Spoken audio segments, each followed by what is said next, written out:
sedih sedih banget gitu. Kenapa kalau teman-teman bisa sampai melanggar apa peraturan yang udah ditetapkan sama pemerintah gitu kan? Padahal untuk jalannya new normal sekarang kan bukan berarti udah bisa bebas segala macam gitu. Padahal COVID juga belum terputus kan. Nah, mungkin sebagai perwakilan tadi saya bilangnya milenial, tapi sebenarnya Mbak Tiara ini kan Generation Z ya. Kelahiran tahun berapa? 2001. 2001 itu Generation Z ya. Jadi umurnya sama kayak adik saya yang paling kecil ya, kelahiran 2000. Nah, jadi Generation Z ini memang sama Generation Y suka disebut sebagai generasi milenial karena kita Ya. sama-sama besar dalam keadaan udah punya teknologi IT gitu. Makanya, nah katanya Anda yang bilang generasi milenial itu ciri khasnya apa? Ciri khasnya satu adalah mereka lebih lebih senang dengan ya pokoknya gadgetan lah, medsos dan sebagainya gitu kan. Makanya banyak yang nanya, Pak Wagub ngapain bukan yang ngurusin COVID? Justru saya sekarang tuh pengen denger dari generasinya Tiara nih sebagai perwakilan dari Gen Z atau milenial whatever, pengen nanya apa nih ke saya, justru saya pengen penasaran gitu, kira-kira yang ada dalam pikiran Mbak Tiara sebagai, mungkin ada yang pengen ditanya justru ke pemerintah gitu, ada rasa penasaran, sebenarnya gimana sih COVID menular, apa banyak dengar konspirasi teori dan sebagainya.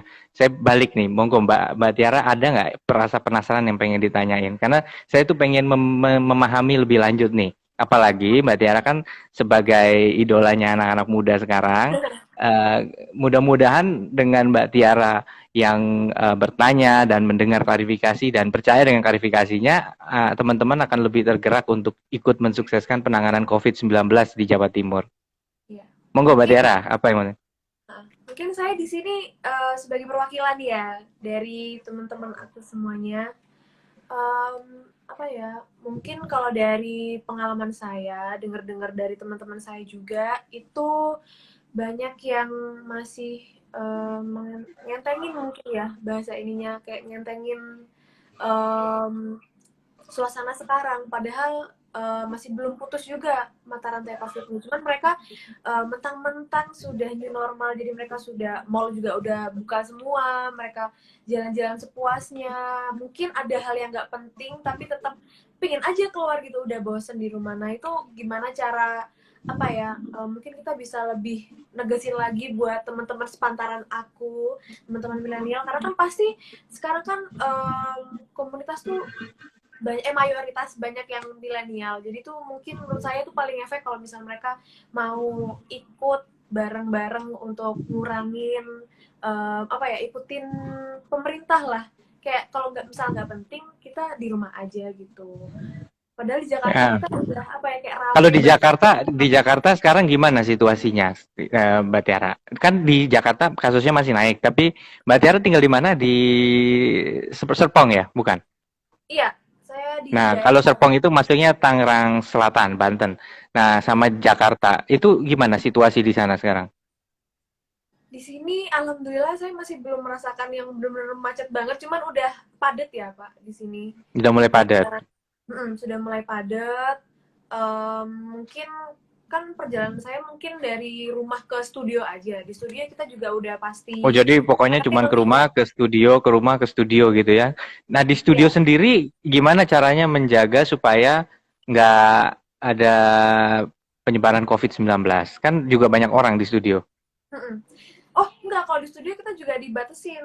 Oh, dibatasin banget sekarang ya? Iya, acara-acara TV juga masih belum ada penonton, masih belum ada penonton. Jadi mungkin cuman kru-kru aja sama talent sama host kayak gitu. Terus kalau kita mau masuk studio, itu nanti satpamnya udah suruh buka kaca buat iniin apa sih? Di dicek temperatur Oh, suhu dicek badannya temperatur. gitu. Mm-mm. Oke. Jadi ini ada rumusnya. Kalau misalnya orang sakit ya. Jadi gini, COVID-19 itu belum tentu orang yang positif COVID itu punya gejala apa-apa. Jadi dia Iya. bisa nggak ngerasain apa-apa, bener-bener fine, baik-baik aja, tapi dia bawa virus COVID-19. Dan kalau dia kemudian ketemu sama orang yang sehat, sama-sama nggak pakai masker, dan dalam jarak yang tidak jauh, itu kemudian bisa terjadi penularan. Resikonya disebut 100%. Nah sekarang, kalau misalnya Tiara ketemu sama seseorang yang positif gitu ya. Tapi yang positif itu nggak pakai masker, Tiara pakai masker. Kira-kira tahu nggak berapa resikonya turunnya?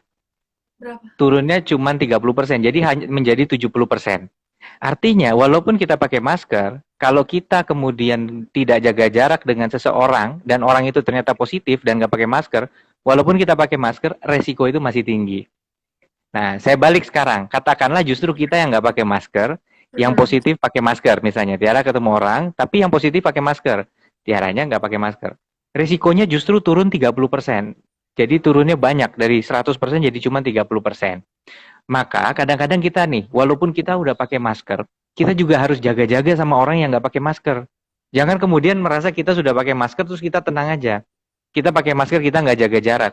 Karena apa? Karena kalau kita ketemu sama orang, orang itu kemudian nggak pakai masker, kita pakai masker, wah itu bisa kemudian tertular gitu. Nah ini yang kadang-kadang mungkin orang juga ngerasa udahlah udah pakai masker terus bebas Iya. saja. Makanya kan rumusnya adalah 3M, menjaga jarak, memakai masker, ya kan? Nah, yang ketiga apa? Yang ketiga mencuci tangan. Karena Wah, kadang-kadang kemudian setelah kita udah sampai rumah atau kita lagi di tempat apa, kita copot masker, udah langsung tangannya megang hidung, megang mata, megang mulut, itu bisa kemudian langsung tertular.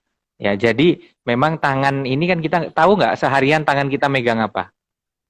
nggak sadar pasti kan. Nggak sadar kita megang gagang pintu, megang uang, megang apa. Nah, disitulah penularan yang paling besar bisa terjadi. Nah, makanya kira-kira nih ya, untuk sebagai anak yang menempuh SMA di Jawa Timur nih ya, jadi arek Jawa Timur ya, ini ada yang bilang ngomong bahasa Jawa dong Tiara gitu. Anu apa? Saya malah bahasa Jawanya karena saya dari apa Trenggalek, bahasa Jawa saya Jawa halus banget gitu. Nggak tahu deh kalau Mbak Tiara kalau di bahasa Jawanya Jawa apa. Tapi gimana? Kalau pakai bahasa Jawa mau ngajak teman-teman di Jawa Timur, ayo Rek gitu. Misalnya gimana caranya kita lebih hati-hati lagi dengan COVID-19. Oh, mungkin lebih ke bahasa Jember kayaknya ya, Pak. Ah, Jember boleh. Emang Jember beda ya? Iya, ada bahasa sendirinya, soalnya kan lingkungannya itu beda. Oke. Ya, Jadi ini aku silakan Mbak Tiara. teman-teman ya. Oke, Re, Re ayo Re, jadi lagu. Jadi lagu Re, Surabaya. nuruti pemerintah saiki wes awak dewe Jawa Timur ini paling tinggi apa COVID-19-nya udah paling banyak di Jawa Timur. Jadi apa ya lek gak penting yo gak usah metu. Lek kabeh tuku klambi online kan iso. Kalau mau beli lek kabeh tuku panganan iso apa sih Gojek jadi nyebut ini jadi kalian bisa pakai yang online sekarang kan terus mumpung saiki sekolah bisa sih nang oma ya wes belajar lewat HP lega buku-buku sing nang oma bantu-bantu wong tua nyapu kayak apa masak ambil ibumu pokoknya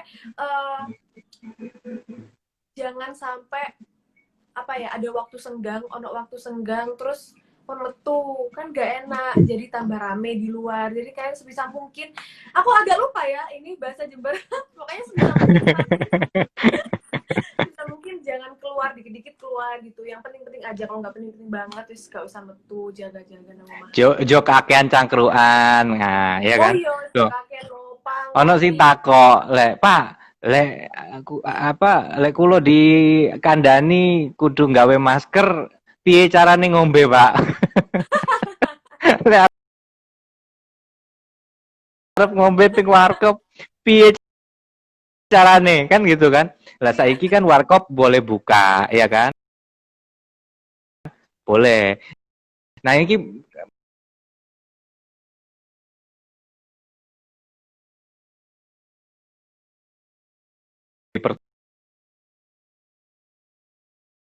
jadi harus juga ikut peduli sama isu-isu yang penting buat masyarakat. Nah, jadi itu. Nah, tapi tiba-tiba begitu PSBB ini dicabut, kemudian orang berpikir itu bebas gitu. iya Ingat loh, kita ini bukan loncat ke new normal, tapi kita bertransisi menuju new normal. Artinya harus hati-hati banget. Nah, sekarang banyak yang nyalain pemerintah. Pak, ora usah PSBB nggak ada gunanya. Lah wong iku lho ning anu misalnya di Surabaya ono manuan Pak, iku kabeh wong tuku anu apa takjil ya kan. Kumpul itu wakeh orang ngumpul semua. Piye kemudian apa lah lek ngoten. Nah, tapi kemudian saya nanya gini, Mbak Tiara, pernah ngelihat orang naik motor nggak pakai helm? Pernah, Pernah. pernah. Kira-kira karena dibolehkan oleh polisi? Enggak pasti. Enggak kan? Kira-kira kenapa orang berani naik motor nggak pakai helm? Mungkin alasan dia, deket, biasanya gitu. Satu dekat, kedua dia yakin nggak ketemu. Polisi. Nah, makanya artinya kalau ada polisi dia bakal ngapain? Pasti bakal kabur kan? Iya, Dia pasti bakal bakal lari. ngumpet. Nah, Mm-mm. dia parkir, dia kabur, dia ngumpet. Nah, ini sama. Kalau misalnya kita di tengah masyarakat ini kemudian mengharapkan semua pelanggar aturan COVID ini ditangkap, ya nggak mungkin. Kenapa nggak mungkin? Karena memang petugas kita terbatas. Ya sama, kenapa masih ada yang nggak pakai helm? Karena polisi nggak mungkin ngawasin setiap tikungan, ya kan? Mm-mm. Nah, inilah sebabnya sekarang saya ngajak Mbak Tiara untuk ngajak semua penggemarnya Mbak Tiara atau semua anak-anak muda yang juga apa mensupport Mbak Tiara untuk kemudian Mbak Tiara juga menyampaikan kepada mereka bahwa memang yang bisa menjaga lingkungan masing-masing itu kita sendiri. Benar. Jadi misalnya ada yang bilang nih, ada yang bilang apa menolak di rapid test misalnya. Terus gini paling banyak Mbak Tera, paling banyak itu ada orang sudah positif tapi nggak mau kemudian dirawat karena dia ngerasa sehat dan merasa dizalimi. Nah kira-kira apa yang bisa generasi milenial lakukan dalam situasi yang seperti itu? Kalau ngelihat ada tetangganya atau ada orang yang dikenal kemudian menolak untuk dirawat. Kalau Tiara jadi tetangganya atau jadi orang yang kenal, terus ada orang diminta pemerintah dirawat, dia malah marah-marah, nggak mau. Aduh, Kira-kira diem aja atau ngapain? aduh, mana ya? Bingung juga ya, serem loh. Atau kabur, ngumpet di dalam kamar. Nih, nah disinilah sebenarnya kita perlu peran generasi milenial. Misalnya, kalau misalnya tetangga kita kenal anaknya. Nih, yang sering terjadi nih, tolong sampaikan ke teman-teman milenial juga, jangan memberi stigma negatif pada pasien COVID. Karena siapa aja bisa terkena COVID loh. Iya, benar. Gitu. Nggak ada yang bilang, oh COVID itu penyakit karena orang apa orangnya nggak baik, orangnya nggak berbuat baik, orangnya suka melakukan hal-hal yang nggak baik maka kena COVID. Nggak ada, ya. Heeh. Yang kena COVID itu banyak orang baik ya, orang yang rajin ibadah, orang yang apa keturunan kerajaan Eropa itu kena Iya, semua. COVID itu ada yang kena. Nah, cuma memang ini yang bahaya, orang suka stigma negatif gitu. Stigma negatif artinya mereka kemudian merasa setelah kembali dijauhi. Kalau dia ada toko-tokonya dijauhi, itu kan nggak baik sebenarnya seperti itu. Makanya kenapa orang itu takut kemudian dirawat? Mereka sebenarnya kadang bukan takut penyakitnya, takut pandangan orang di sekitarnya. Wah kalau saya dianggap COVID, ya ada yang di rapid test nangis-nangis. Belum mulai rapid test sudah oh, nangis-nangis. jadi itu sudah beban Karena pikiran dulu ya? beban pikiran itu. Makanya teman-teman Tiara mungkin tahun ini ikut UTBK ya, ikut Iya. SMPTN. Nah, ini kan Bu Risma bikin aturan harus rapid test. Ada Oh, dua nih yang membuat galau. Satu ada yang jangan kemudian begitu kita. Jadi kalau ada orang kita tahu kena COVID, kita menjauh secara fisik, tetapi kita dekat secara koneksinya. Artinya apa? Jauh di mata dekat di hati kan gitu kan kayak lagunya oh. Nino Ran tuh ya kayak lagunya Ran jadi artinya walaupun dia lagi dirawat kita tetap WA sama dia video call Iya, sama dia jadi dia merasa tersupport gitu jangan iya, sampai iya. dia beban gitu nah ini yang kira-kira menurut menurut Tiara kira-kira bisa nggak generasi milenial memainkan peran ini. Harusnya bisa lah. Ini kan demi biar cepat selesai juga COVID-nya. Karena kan kita juga pasti menginginkan kayak kumpul-kumpul keluarga lagi. Kalau misalnya kita ada lebaran gitu kan, kita kumpul-kumpul keluarga lagi. Cuman kan kemarin udah nggak bisa. Jadi kita harus ada pengorbanan juga gitu. Kita harus support teman-teman yang mungkin ada yang terkena. Jadi kita harus support dari sosial media gitu kan. Kayak sekarang kita menghimbau dari live ini mungkin teman-teman harusnya ngerti lah ya. Mm-mm. Jadi harapan saya sekarang teman-teman di Jawa Timur yang follow Mbak Tiara, yang seneng apa dengan apa karya-karyanya Mbak Tiara juga mendengarkan pandangan dari orang ya apa asli Jember yang apa ya istilahnya numpang tidur di Jakarta juga ya pindah-pindah tempat, tetapi tentunya sekarang sudah jadi idolanya Indonesia. Jadi untuk semua. Nah, cuman Ya, tetap kita ajak teman-teman di Jawa Timur untuk tetap peduli dengan COVID. Nah, sekarang memang karena gini, kalau kita bilang udah saya sehat kok, saya masih muda, saya hebat gitu. Terus kita keluar rumah, tapi di rumah ada ibu kita, ada nenek, ada ayah ada yang sudah keluarga. berumur. Iya, nanti mereka kalau ketularan kita belum tentu loh kondisi badannya bisa fit gitu. Iya, Jadi benar. itu yang harus kita pikirkan. Jadi bukan berarti sekarang nggak boleh keluar, tetapi tertib. Kayak gini misalnya, Mbak Tiara ngelihat saya seneng banget nih makan di rumah makan itu. Hmm. Tapi begitu nyampe ke sana, rumah makannya itu tidak melakukan protokol COVID.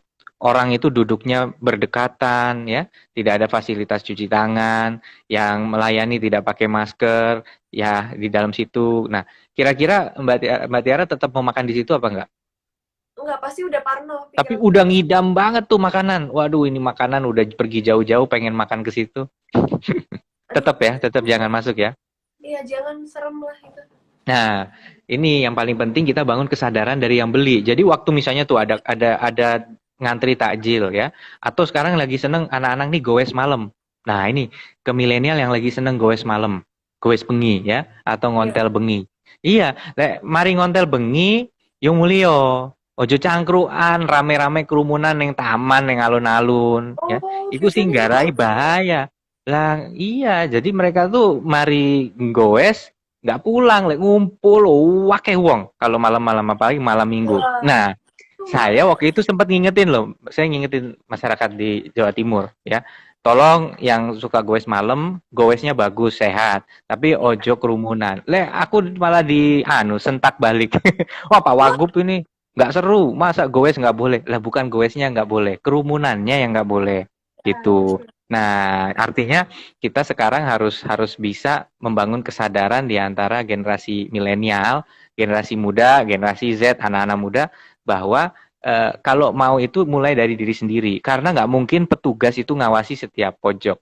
Mau tahu nggak waktu PSBB pertama saya berapa pelanggaran yang ditindak?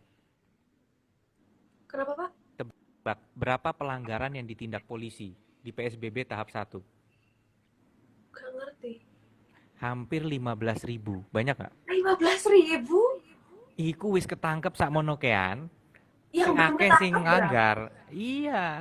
Lek makanya lek kita nggak ngawasi setiap pojok kan nggak mungkin. Makanya ini peran generasi milenial kalau ketemu orang. Nah, sekarang kalau Bu Risma sempat ngomong wani ngandani. Lah sekarang kan kita pakai woh ya. Kalau ngeliat orang ngelanggar paling kita diem. Tapi Iya. sebenarnya kita harusnya mengingatkan. Karena kalau kita nggak mengingatkan, susah. Ada yang kirim pesan ke saya. Terus bilang, Pak, tetangga saya mau nggak gawe hajatan, Pak, yang diundang sekampung. Iya. Nah, terus tolong ya Pak, jangan sampai tahu saya yang lapor. Karena kalau saya diomongi saya dikucilkan. Bayangin, berbuat baik dikucilkan. Nah, inilah yang harus kita bangun nih. Kita harus ngingetin kepada semua orang bahwa ini protokol COVID ini memang sesuatu yang kadang-kadang orang salah paham. Jadi begitu diingetin malah yang ngingetin dikucilkan. Nah, itu Iya, yang nggak boleh. Mm-mm. padahal kita kan ngajak kebaikan niatnya kan. Betul. Ini ada yang bilang, Pak, obrolannya kok serius banget ya sama Mbak Tiara. Ini saya tuh lagi di Tulungagung, nggak sengaja mampir satu tempat nih sebentar. Saya mau tunjukin di sini Oh, ternyata Mbak Tiara itu ada piano di sana. Biar teman-teman nggak bosen, aku baru dengerin album barunya Tiara. Album barunya Tiara nih bagus banget. Bukan album, apa single barunya. Sampai aku single, langsung iya. WA Mas Yofi Widianto. Aku bilang makasih udah ngasih aransemen yang bagus banget buat Tiara. Ya, judulnya apa? Lagunya Terlanjur Terlanjur Mencinta. Daripada teman-teman ini udah malam mingguan nontonin Mbak Tiara, mau gimana kira-kira kalau kita ngejam sedikit lagu itu sekalian memperkenalkan lagu barunya oh Tiara? gitu. Boleh, cuman agak ini ya kayaknya agak delay ya kalau dari Enggak lagu. delay. Kita coba aja ya. Ayo. Oke. Bilang aja kalau sama manajemen kalau promo masih boleh kok. Kamu mainnya di kunci apa ya? D ya? D apa C? Aduh, nggak tahu nih Pak. Ya, coba. Kedengeran nggak? Masuk nggak? Masuk. Na na na na na na na na na na na na. Na Di na. mana kita bertemu, tak tahu dirimu mengingat dalam kenyataanku tak bisa. Maafkan aku terlanjur mencintai. Yeay. Yeay. Tuh teman-teman, katanya dari tadi ada yang komen, oh obrolannya berat banget gitu. Iya, makanya kita isi lagu barunya. Ya udah, sekarang kita ngobrol yang ringan deh, karena katanya malam minggu jangan yang berat-berat. Gimana menurut Tiara pengalamannya ngerekam lagu yang baru itu yang dari Mas Yofi Widianto? Aduh, seneng banget. Kayak siapa sih yang nggak kenal sama Mas Yofi? Terus saya dikasih lagu dari Mas Yofinya langsung gitu. Lagunya indah banget. Aransemennya juga pas banget sama karakter vokal saya. Jadi, wah, nggak sabar sih karena di sini mau rilis music videonya. Oh, Dalam musik waktu videonya ya? iya, lagunya Itu udah kan ada 3 jenis aransemen. Ada yang buat Leodra, ada yang buat Tiara, ada yang buat siapa? Ziva, ya? Viva. Ziva. Kalau menurut Tiara, aransemen yang dikasih ke Tiara seperti apa? Modelnya, ininya, alirannya. Kalau menurut saya ini apa ya? Ada ini mellow. Kayak kita kan tiga-tiganya tuh lagunya sama. Cuman aransemennya berbeda, ngikutin karakternya masing-masing. Jadi ini bener-bener lagu suara saya banget gitu istilahnya. Memang lagu aransemen yang dibuat-buat Tiara tuh sangat vintage menurut saya. Jadi ada 80s, 80s-nya, 70s progressive pop-nya. Jadi aransemen itu kemungkinan bisa dinikmati lintas generasi. Jadi mereka yang sekarang umurnya udah 50-an, itu pun Iya, bisa seneng gitu dengan aransemen itu. Jadi ya keren banget, dan ternyata buat Generation Z juga seneng ya sama itu ya, iya, sama apa? Mm-mm. Ya pokoknya jadi gini, sebagai closing, aku pengen ngucapin terima kasih kepada Mbak Tiara yang sudah meluangkan waktunya untuk kita mengajak teman-teman anak-anak muda di Jawa Timur untuk ikut peduli dengan COVID-19. Kita ingat-ingat lagi, jadi pertama kita tidak mungkin petugas mengawasi semua pojok yang iya, ada di wilayah kita. Jadi harus dimulai dari lingkungan kita sendiri. Kita bisa aman, tapi mari kita buat lingkungan kita lebih aman. Ya, ingat analoginya anak yang pakai helm, nggak pakai helm naik motor, ya kan? Nggak mungkin semua iya. ditangkap. Ya.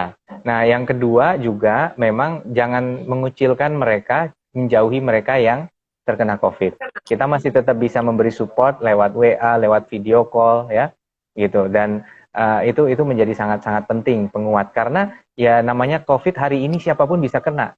Mbak Iya. Tiara bisa kena, saya bisa kena. Kita hanya bisa berjuang semaksimal mungkin supaya tidak terkena. Makanya kalau kita kembali ke rumah, pastikan semua dalam keadaan bersih. Mandi dulu, cuci tangan dulu, pastikan ganti baju semua supaya di rumah ini selalu kondisinya bersih. Nah juga yang nggak kalah penting juga kepada generasi milenial ya tadi jauhi kerumunan ya. Ingat, kalaupun kita pakai masker, kalau kita dekat sama orang yang nggak pakai masker, maka kemungkinan kita tertular masih ada di kisaran 70%. Ya. Jadi itu yang padahal yang paling penting justru kita menjaga jarak. Kalau sama-sama pakai masker dan menjaga jarak, risikonya tinggal 5%, tinggal 1,5%. Saya tadi salah, saya harus ralat. Kalau misalnya kita nggak pakai masker, tapi yang sakit pakai masker dan dia berjarak sekitar 2 meter dari kita, maka risiko penularannya cuma 5%, bukan 30%. Oh, Jadi 5%. rendah banget. Makin kecil berarti ya. Makin kecil kalau yang sakit yang pakai masker. Karena Iya. memang mencegah dia menulari orang. maka kita jangan punya rasa aman yang kurang tepat gitu, atau false protection ya, sense of protection, karena kita nggak jauh-jauh dari istilahnya merasa udah pakai masker udah bebas gitu. Itu kira-kira yang bisa disampaikan. Mungkin ada pesan terakhir untuk anak-anak muda di Jawa Timur atau dimanapun yang sedang menyaksikan obrolan ini? Iya, kalau menurut aku sama kayak seperti yang Pak Emil tadi kasih tahu, harus mulai dari diri sendiri dulu ya kayaknya, harus apa ya, open minded, kita harus punya kesadaran dulu dari diri sendiri biar lainnya juga bisa mencontoh. Apalagi saya sebagai public figure, saya harus memberikan contoh gitu kan buat teman-teman semua yang nonton sekarang juga gitu. Jadi buat teman-teman kalau misal mau keluar pun yang penting-penting aja kayaknya, karena serem juga, Jawa Timur udah tinggi banget, kaget ya saya lihatnya, karena waktu jalan new normal langsung bludak semua di sana. Janganlah ya dulu, apalagi aku habis ini pulang, duh serem jadinya. Pokoknya kan harus sehat-sehat terus, jaga-jaga jarak, itu penting banget. Dan kalau misalkan udah terpaksa banget harus keluar, jangan lupa maskernya, hand sanitizer, terus kalau udah pulang cuci tangan, ganti baju, mandi. Pokoknya kita harus bersih lah ya, kita harus steril itu intinya. Ya, Oh makasih. iya, Jadi mau tanya juga Pak, COVID ini termasuk mematikan nggak sih? Soalnya kan apa ya, COVID ini nggak kelihatan kan kalau orang itu terkena, kayak nggak kelihatan ciri-cirinya gitu, atau dari penyakit bawaan. Biasanya ya, kan kalau jadi biasa gini, kita di COVID-19 itu, ya, saya kemarin diskusi dengan pimpinan rumah sakit yang dimiliki oleh perusahaan negara se-Indonesia. Jadi dia punya 70 rumah sakit, besar-besar. Ya, rumah sakit Pertamina, rumah sakit Petrokimia gitu. Di Jember ada rumah sakit Jember Klinik, tahu ya? ya. Nah, ya. Nah, sekarang begini, kalau orang kena COVID, itu dia bisa gejalanya ringan, sedang, berat. Kemungkinan dia berat itu ada dua. Kalau usianya dia sudah tua, di atas 50 atau 60, atau dia punya penyakit bawaan. Iya, Atau misalnya penyakit. yang ibu hamil. Penyakit bawaan itu bisa diabetes, penyakit bawaan itu bisa hipertensi gitu. Nah, bukan berarti kemudian yang nggak punya itu tenang-tenang aja. Karena tetap aja siapapun juga kalau terkena kita belum tahu uh, dampaknya. Kita kadang-kadang nggak tahu bahwa kita punya bawaan tapi belum terasa. Ada orang yang punya hipertensi tapi nggak kerasa. Paling kadang suka pusing-pusing tapi dia nggak tahu dia hipertensi atau dia diabetes. Maka memang ini sangat-sangat kita harus ekstra hati-hati. Nah, ini agak berat nih, saya mau ngasih tahu teknisnya. Apa sih yang kita lakukan untuk mengurangi angka kematian di Jawa Timur ya? Satu, jangan sampai dokter di rumah sakit itu terbebani banyak pasien. Nah, selama ini mungkin pasien yang nggak terlalu berat penyakitnya, itu juga dirawat di rumah sakit. Itu rugi tiga hal. Satu, dia stres, karena dia dirawat di tempat yang dekat dengan orang-orang yang kondisinya berat. Jadi psikisnya drop, ya. Jadi itu disebut psikosomatis. Oh Yang ya. kedua, dia juga tenaga medisnya juga capek karena yang diurusin banyak, ya kan? Gitu. Nah, yang ketiga, juga orang kalau mau masuk ke situ udah kepenuhan, padahal kondisinya yang lain itu sebenarnya lebih urgent, lebih berat. Nah, maka kita membuat namanya rumah sakit lapangan. Jadi di rumah sakit lapangan itu, karena kadang-kadang orang sebenarnya positif, asal dia bisa mengurung diri di dalam kamar, aman di rumah. Tapi kenyataannya kan susah kan? Menjaga betul supaya orang serumah nggak ketularan. Maka disediakan tempat. Di sana mereka ketemu tuh yang senasib, kondisinya sehat tapi positif COVID. Nah, di sana mereka ngapain? Dikasih makanan yang bernutrisi, olahraga pagi sama-sama, kadang-kadang malah ada yang ini, hiburan, suka musik boleh musik, suka olahraga boleh olahraga tuh, main tenis meja gitu boleh. Karena mereka nggak sakit, tapi mereka harus nunggu sampai kemudian virusnya sudah hilang dari tubuh mereka. Nah, kalau itu sudah dilakukan, rumah sakit tidak terlalu terbebani, sehingga dokter-dokter bisa lebih fokus, baru kemudian semua kebal. Nah, selama itu belum ada, kita maka kemudian tentunya masih berhadapan dengan resiko COVID. Nah, ini jangan sampai kemudian kita depresi, kita kemudian nggak berani ngapa-ngapain, akhirnya ekonominya juga akan turun. Ekonominya akan turun dan semuanya akan berantakan.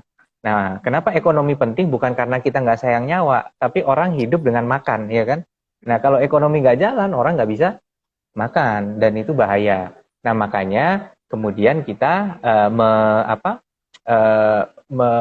ada istilah new normal tadi, artinya kita hidup dengan gaya yang normal yang baru.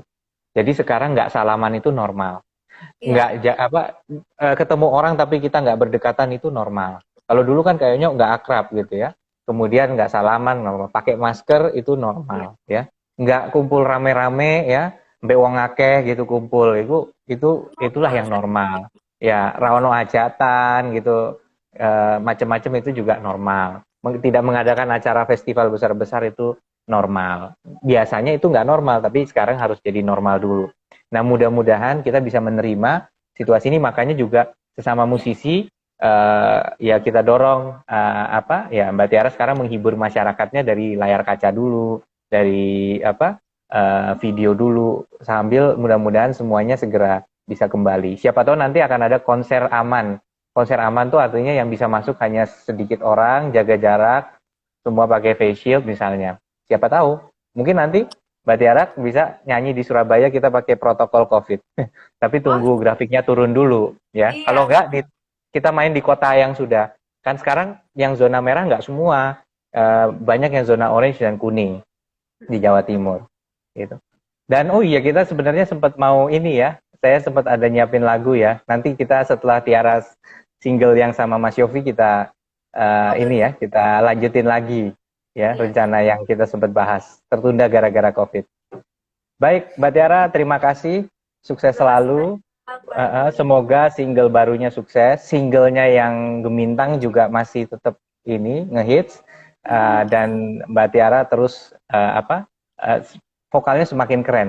Jadi pokoknya teruslah mengasah vokalnya, udah keren banget, dan semakin banyak penggemarnya, bukan hanya di Indonesia, mudah-mudahan bahkan sampai di luar Indonesia. Sukses Amin. sekali lagi, dan Terima semoga kasih banyak. aman, jaga kesehatan. Iya, jaga kesehatan juga Pak Emi.